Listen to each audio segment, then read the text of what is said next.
All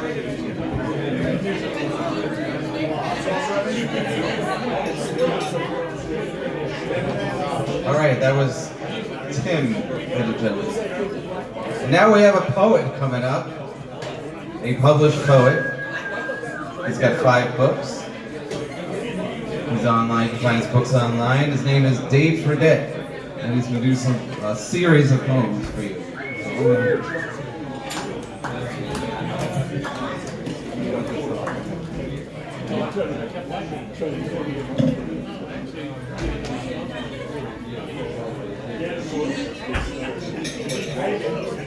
All right, Dave. All yours.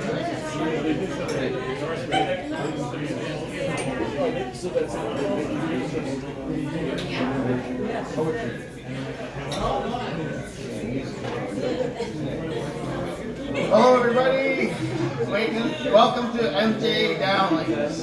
Yes, I'm Dave Fredette, for those who don't know me. And yes, Steve is right, there's 5 books, 3 books of poetry, 2 books of stories. All of the royalties from the poetry books are going to go to the homeless after taxes. And these videos are going to be on YouTube under David Fredette. If you want to learn my contact information, the cards are next to the tripods over here on the little wall here.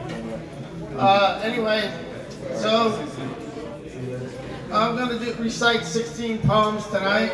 15.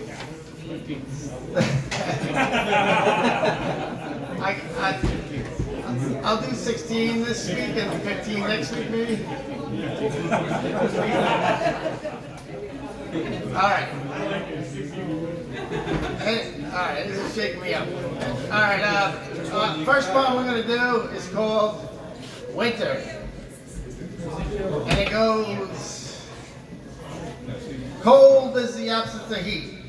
Winter blasts of blizzard warnings and long dark mornings cast the spell of dry wit and empty fists as I drown the horrors my future presents. Cast in faith, gray between night and day, I fetch another log of my hard-earned pay. Gather up twigs of my discontent, strike up some new ideas with the last match spent on time I borrowed from New Year's. Now I'm out. While sources attracted to sink, I still need a blanket. Okay. Poem number 2 is called Shipwreck. And it goes, the crew awoke at a massive slab of driftwood. It began to pour. We failed to see dawn. Yet there are no grave moments to reflect on. The flash of a favorable past persists when we buy stock in character at every unfortunate miss.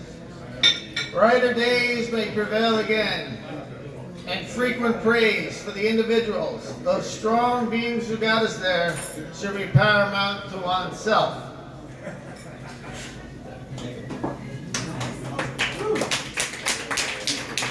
Thank you. Poem number 3 is He Walked a Mile and Swam Back. That's it? Yeah. He walked a mile and swam back. What began as nonchalant resulted in a rigorous act. Where he was 80, I walked with him, not ruling out the notion that he may be fading. When we reached the beach's end, we turned around and walked into the ocean. It was at this point, he said with his backstroke, catch me if you can. So I used the backstroke, the side stroke, and freestyle. I made it all 200 feet, for that of the greatest generation swam the full mile. Poem number 3.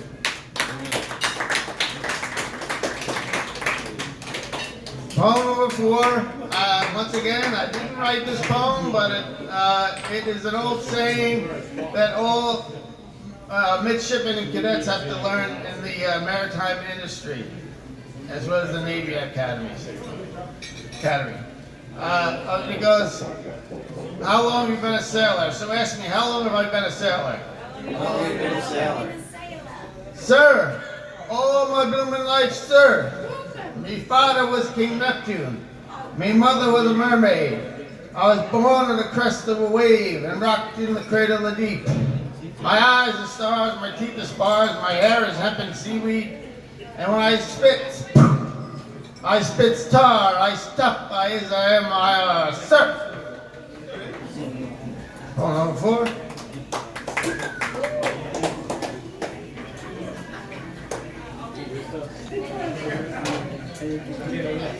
Poem number 5 is a short little poem. And it goes, it's called The Year's Up. And it goes, week after week, writer's block after writer's block. The reservoir of thought can now collect in the coffers of my cranium as I rest with contentment. That's poem number 5. Poem number 6 is Are Americans Racist? And it goes, peel the onion further, and we have a universal bias as I struggle with bona fide mania and dim melancholy.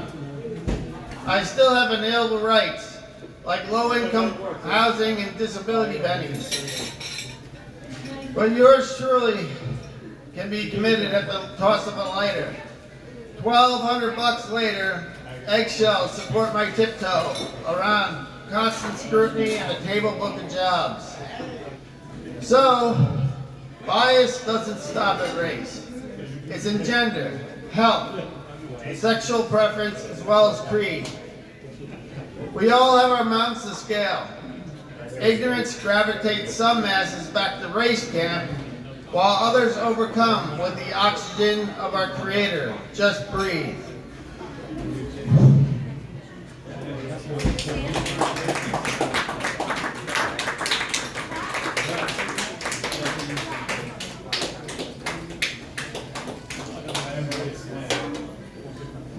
Poem number 7, and this is called Girlfriend, and it goes, your smile sends this once imprisoned soul channeling through uncharted territory.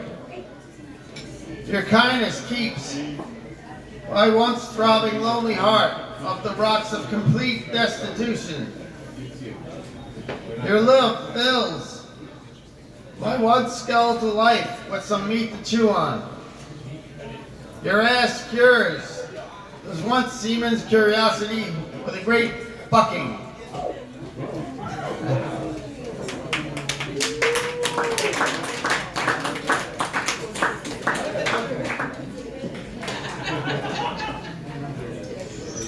Poem number 8 is NYC, or New York City. And it goes, slow activity as my mind grinds down to a halt. I can't jump the turnstile to her heart. She requires a day's wages for access to her garden. A show of hands for those who'd rather see her mass appeal with distinction from the rest, as she turns tricks for global markets.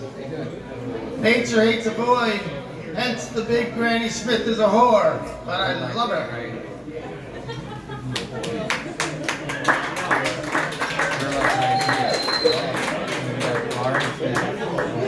Poem number 9 is Reconnect. And it goes, if I had the time to bring it all together, if I had the chance to make it all better, I'd put my tools away, find a nice place to stay, carry on with unfettered glory, like an old salt with a bottomless collection of sea stories. Not once upon a time fairy tales, but hey, you're not going to believe this crazy shit account as to when order began to fail. Number 9. Number 10 is Antithesis. And it goes, my heart is torn between the left and the right. We want gun control, but there is no life-saving rights for the fetus. Meanwhile, the fascists took from Medicare for wealthy tax breaks. Love heals the heart.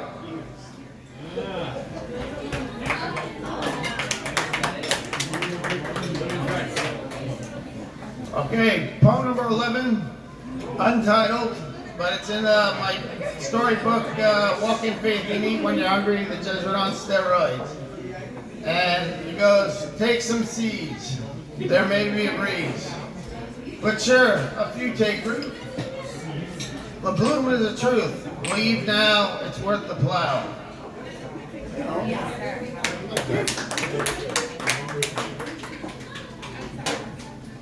Poem number 12 is called Immigration. And it goes, tell me, why are we so concerned? There are over 1 billion Chinese thriving in a country that is smaller than the United States of America, which feeds about 300 million Yanks. Need some room? And next, every country north of Colombia and south of the U.S.-Mexican border then enforce our American law.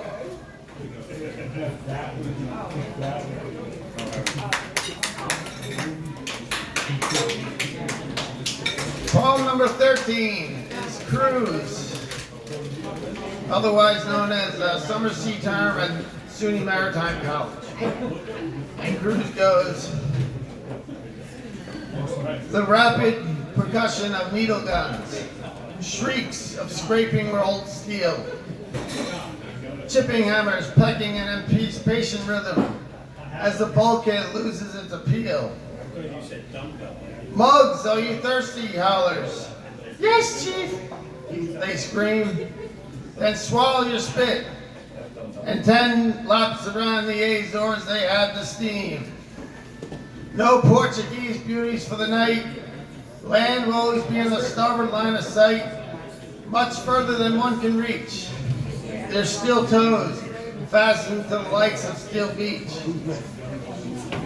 Time will give a night to carouse. It will be 15 days later in Palma de Mallorca, a sailor's gift from our Creator. Plenty of sunshine with Mediterranean style. The Spanish can party for a long while, but until then, underclass learn techniques like how to stand while you sleep. Comment on the midnight watch as they're perched on a metal plate, eyeing the furnace fires, waiting for that of the 4 to 8. By the time it is all over, 2 months have passed. The cadets will have been to 3 countries, and for a lifetime, the knowledge and experience will last.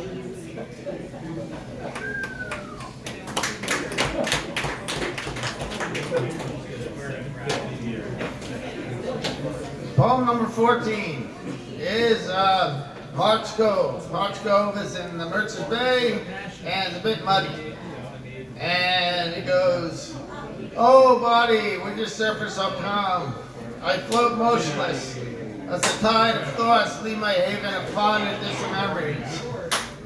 Your depth, all 5 feet, encouraging positive buoyancy during the swim to your Mouse Island. Cancel that for now. I prefer to lie still and defer such a pulsating thrill, only to remain dormant with the help of my corpulence. For if I routinely engage in a rigorous swim, I will fail to float as fat is burned and I become slim. So let the tide ebb and flow.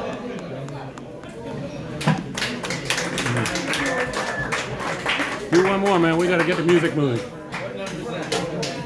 All right. I'm skipping 15. I'm going to 16. All right.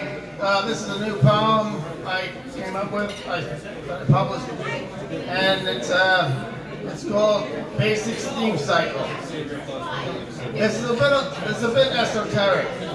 I'm just trying to get across the essence of the poem by reciting it, and it's basically about the natural cycle of water on our ecosystem, or Earth.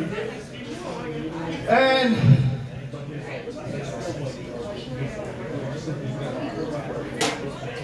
so, the poem, the basic steam cycle. the feed pump speed bounce can be a bit of a challenge. So, a subtle differential is corrected with a set of flyweights selected as a substantial head must overcome the molecular unrest in a 600 psi steam drum. The chamber where steam is poured again after going through a complete cycle or a series of bends. In a glowing furnace, steam complete with several extra passes for superheat. By the time the steam leaves the boiler, it's considered dry by the average oiler, as the vapor's temperature is greater than saturated. A condition favorable for the turbines to be operated. The turbines take the work out of the steam to the point where liquid is seen. Due to the loss of latent BTUs in the condenser where there's a vacuum, the term used is condensate, water in its liquid state. And after it has been reheated and deaerated, the feed pump's head is once again created. That's it. Hartman.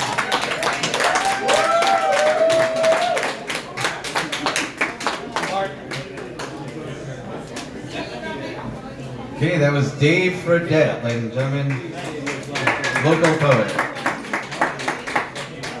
All right, now we're going to bring out the first of possibly other many wolves.